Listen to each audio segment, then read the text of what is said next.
Hello, my lovelies. I just wanted to share a little bits of things with you, like what I've learned so far, which may help you on your journey. So I'm sitting here with my coffee as usual at my desk. So what have I learned so far in all these years of training? And I'm talking all these years, literally the past 4 years. Number one, our bodies respond to our thoughtful attention and intention. So what we choose to think about comes about. Where are we placing those thoughts? Are we choosing to focus on the negative stuff, or are we choosing to accept those things that are going on, but focusing on the positive stuff? Number two, energy is real. We are energetic beings connected by energy itself. We are one. Science, folks, look it up. You cannot separate energy. And if we are all made up of energy, and there's energy within every, 50 whatever trillion cells in our body, we are surely all connected. The only partition is partitions, like boundaries, like our body, the skin, the thoughts we choose to think. But that's not woo-woo, it's science. Energy is real. Number three, consciousness, conscious energy never dies. Only the physical form degrades and perishes. The energy we kind of propagate in our conscious thought as we go through life, the memories, the experiences, all of that, that's what remains. The personality is the same, but we grow. It's like there's no physical cage. The energy is free to return to the whole, and it gets all that whole information. Number four, we can heal many physical ailments and dis-ease by focusing inward, going inward, not looking for the outside, on the outside for quick fixes or help. We do have to go inside to find out who we truly are, what we truly want, without thinking of anything else. We have to consciously ask and visualize our body, our cells, our internal energy coming into self to heal. We repair by focusing on it with love and healing thoughts and intentions. Soothing, self-soothing. We can do that. We are allowed to do that. We can go back in time and we can put our arms around that little child, or whatever situation it was for you.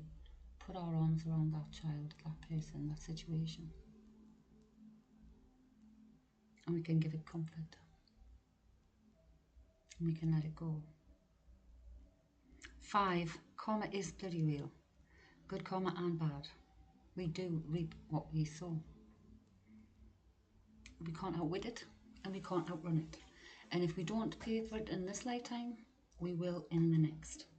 It will follow and follow.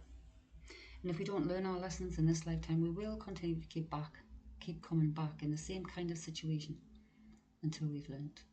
We won't come back in a new and refreshed and we're going to have a new kind of outcome.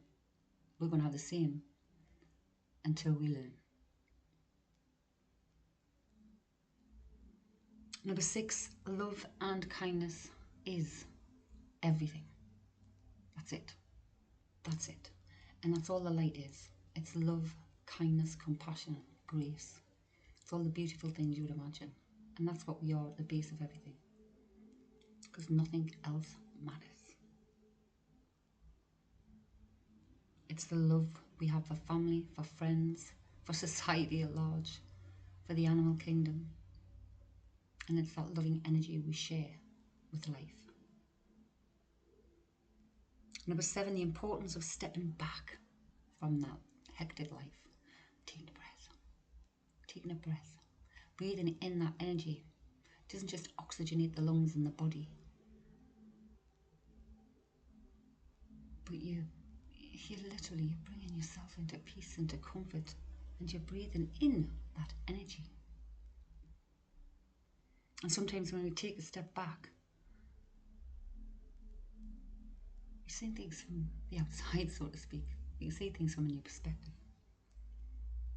Number 8, forgiveness and letting go. How to move forward in peace. Letting go of traumas. Forgiving fully. And understanding that what happened to you doesn't define who you are. We choose who we wish to be, who we want to become. And again, it's going in with who are you truly. Forgiving the people, the situations, events, and taking the lessons from them. But not allowing those lessons to put blocks in our way. Number 9, there are many energies that can and do affect our daily lives. Many energies.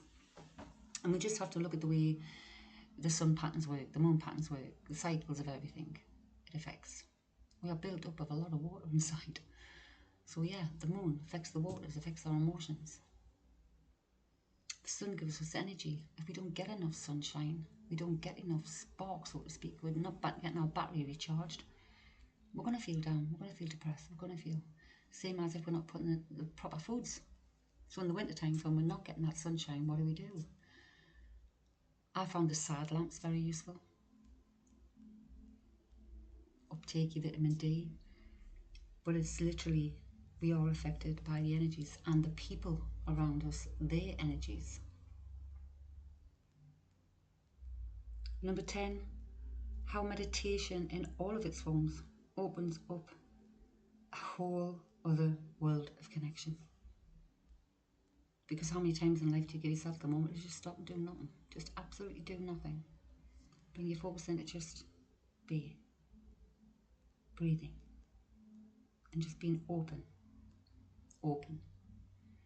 Let go of all thoughts, and that's how focus on the breath allows you to do that, because you're focusing on the actual intake, the journey of it, and the outtake. And that should keep you away from thinking of anything else, because you're thinking of this. And then you get into a rhythm. Number 11, the importance of wholeness. Wholeness, self-care, holistically. And that is looking at the energies around you, who you're mingling with. What is your lifestyle like? What is your work environment? How do you truly feel about that? Your food, it's everything. How to protect my energy, checking my thoughts and keeping my vibes up. Look at senses and feelings. Is this mine? What am I feeling?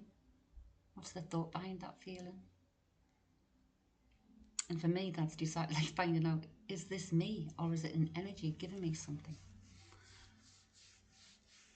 But protecting the energy, again, we come to our grounding and protection that we were doing before you do anything.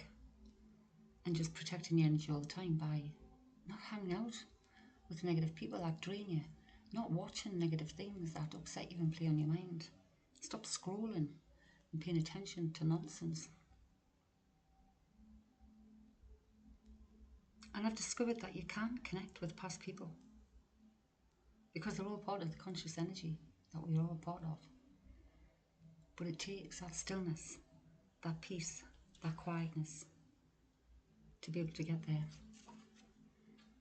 And when we want to connect, whether it be with our guides, our loved ones,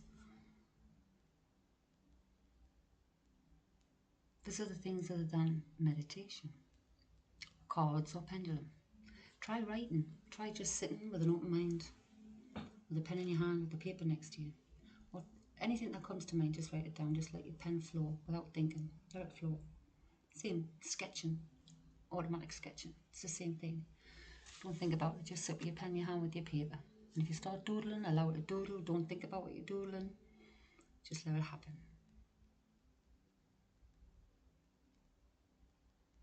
When things just drop into your mind without you thinking about it. If some music comes on or, some kind of symbol or similar sign, and someone comes to mind, don't doubt it. Don't doubt it. Your attention's been brought to that. Know it's your loved one. So becoming aware of signs, synchronicities. Keep a record of them. And go back and check the validation of them. Every time this happens, is it the same person that comes to mind, etc.? But always have things in mind where you set your boundaries.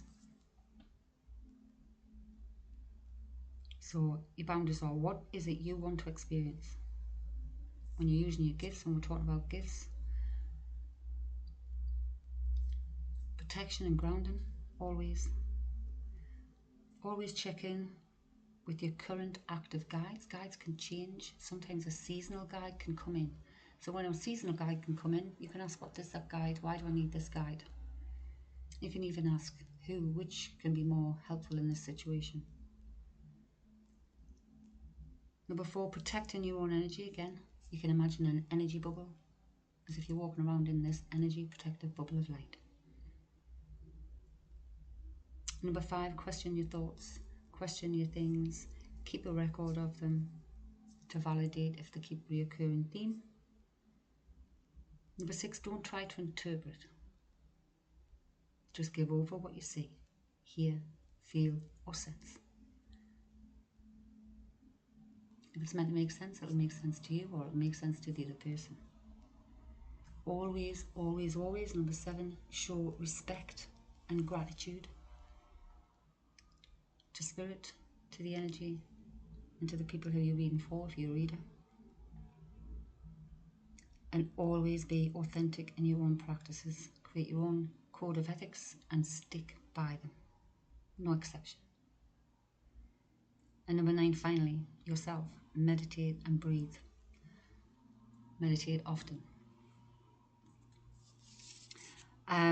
I created my little thing, and I've got a little version here. It's like a little contract, because you can set your own way when you have got connection, how you want to receive. Like from being young, I was terrified because I was seeing things as if they were there, and it terrified me. Hearing things as if it terrified me. So I set up a kind of contract. So the gardeners are out. I'm going to finish this now, and I'll put the contract on a separate one. So watch out for that comment. Love and light.